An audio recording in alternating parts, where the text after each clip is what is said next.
Over the Top, one of Al's tunes. Over the top. Over the Top. Right, over the top.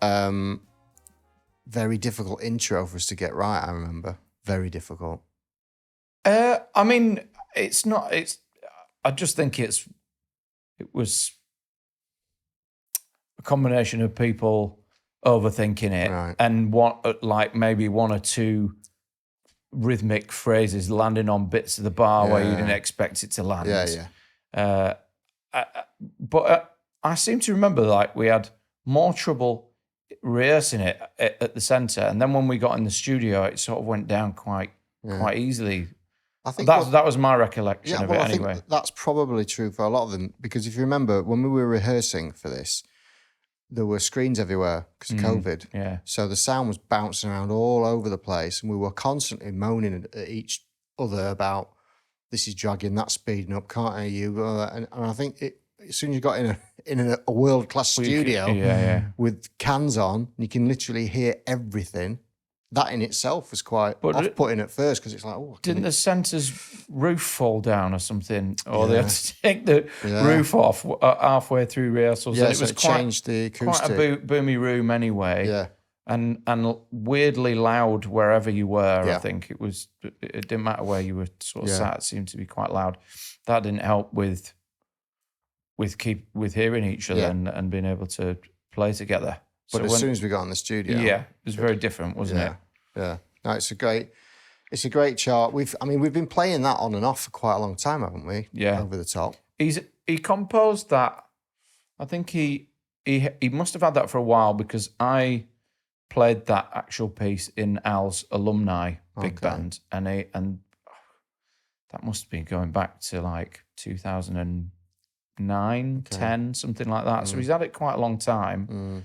But yeah, it's great. It's a great piece. Again, it's different, isn't it? It's a different sort of style of writing.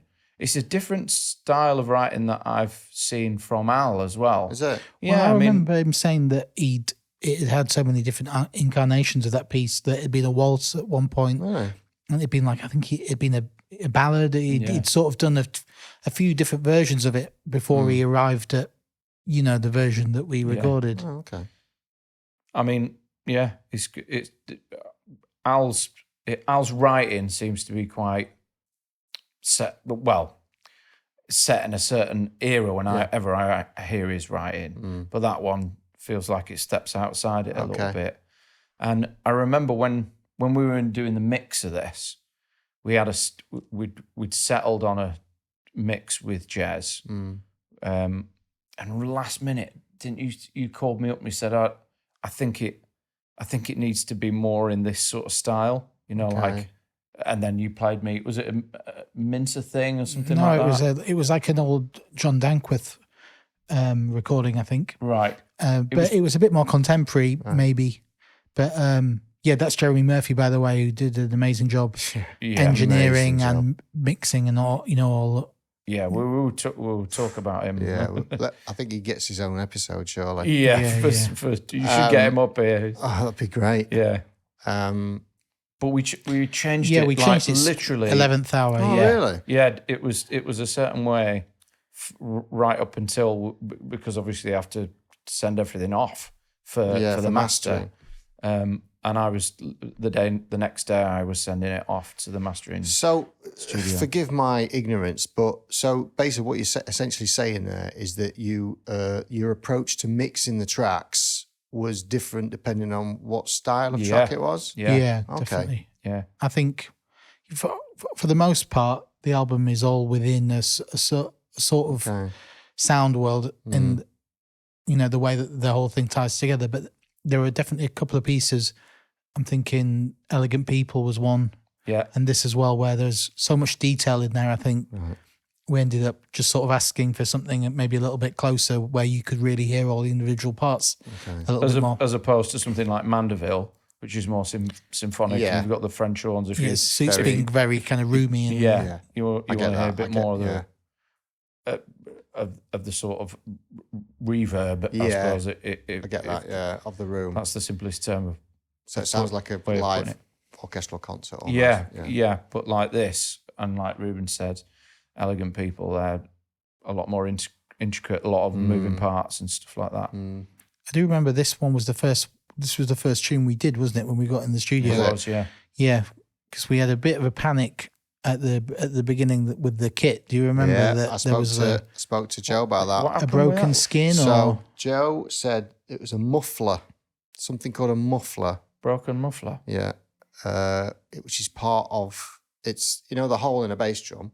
So there's a frame around it.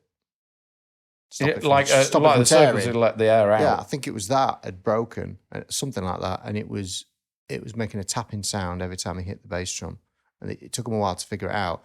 But we didn't have time to go and get a new drum head, and in fact, he just bought new drum heads, and they showed up to the studio like that morning.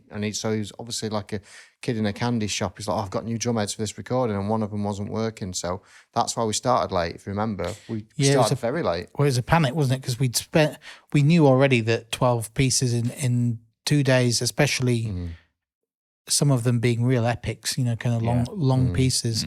We knew we were going to be up against it time wise, and I remember a bit of a panic there where, that schedule really, first day went completely out the window because we were an hour and a half behind. Yeah. And I remember everyone's, a few people being a little bit worried and we were just trying to keep a lid on it and just, it'll be fine. And I think because we just wanted to get everything down, didn't we? Yeah. And not like, we'll just get it down. We want to get it down in the best way possible and not be rushing. And that was I'd forgotten about that.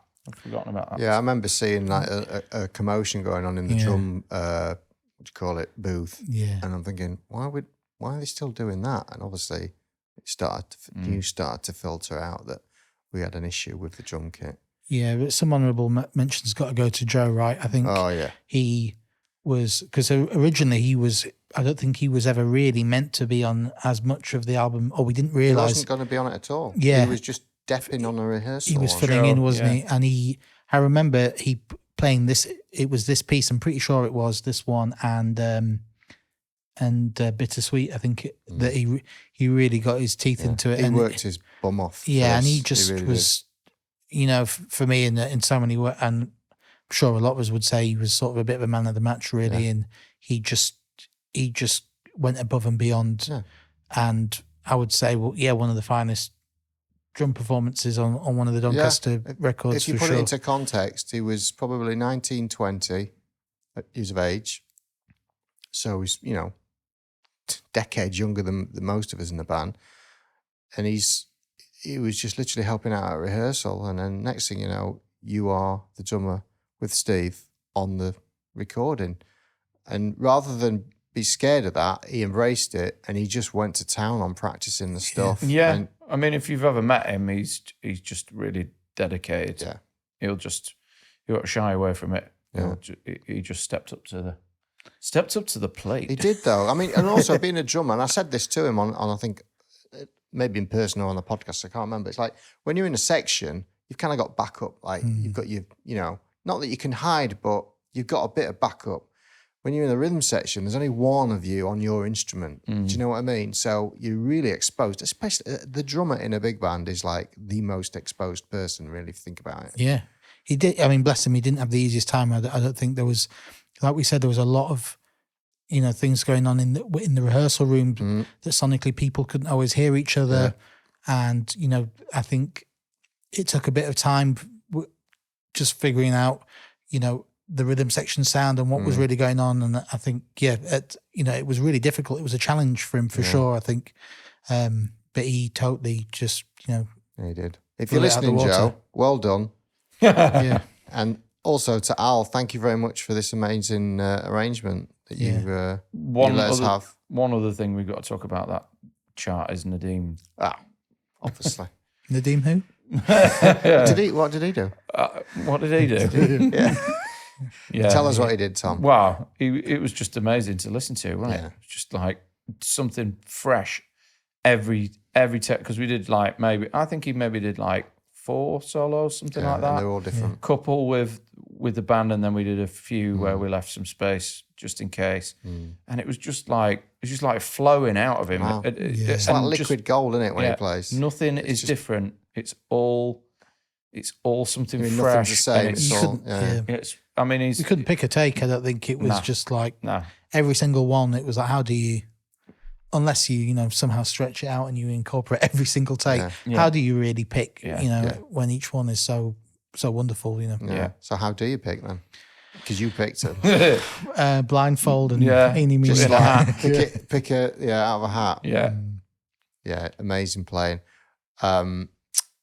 But his solo on, is it bittersweet? That break. We'll talk about that in a minute. We'll come to that. That's just ridiculous. Anyway, that's Over the Top by Al Woods. Al, thanks very much for this amazing arrangement. Well done to Joe for being man of the match and dealing with basically a broken instrument on day one of the recording. But yeah, check it out. It's on the album. It's called Over the Top.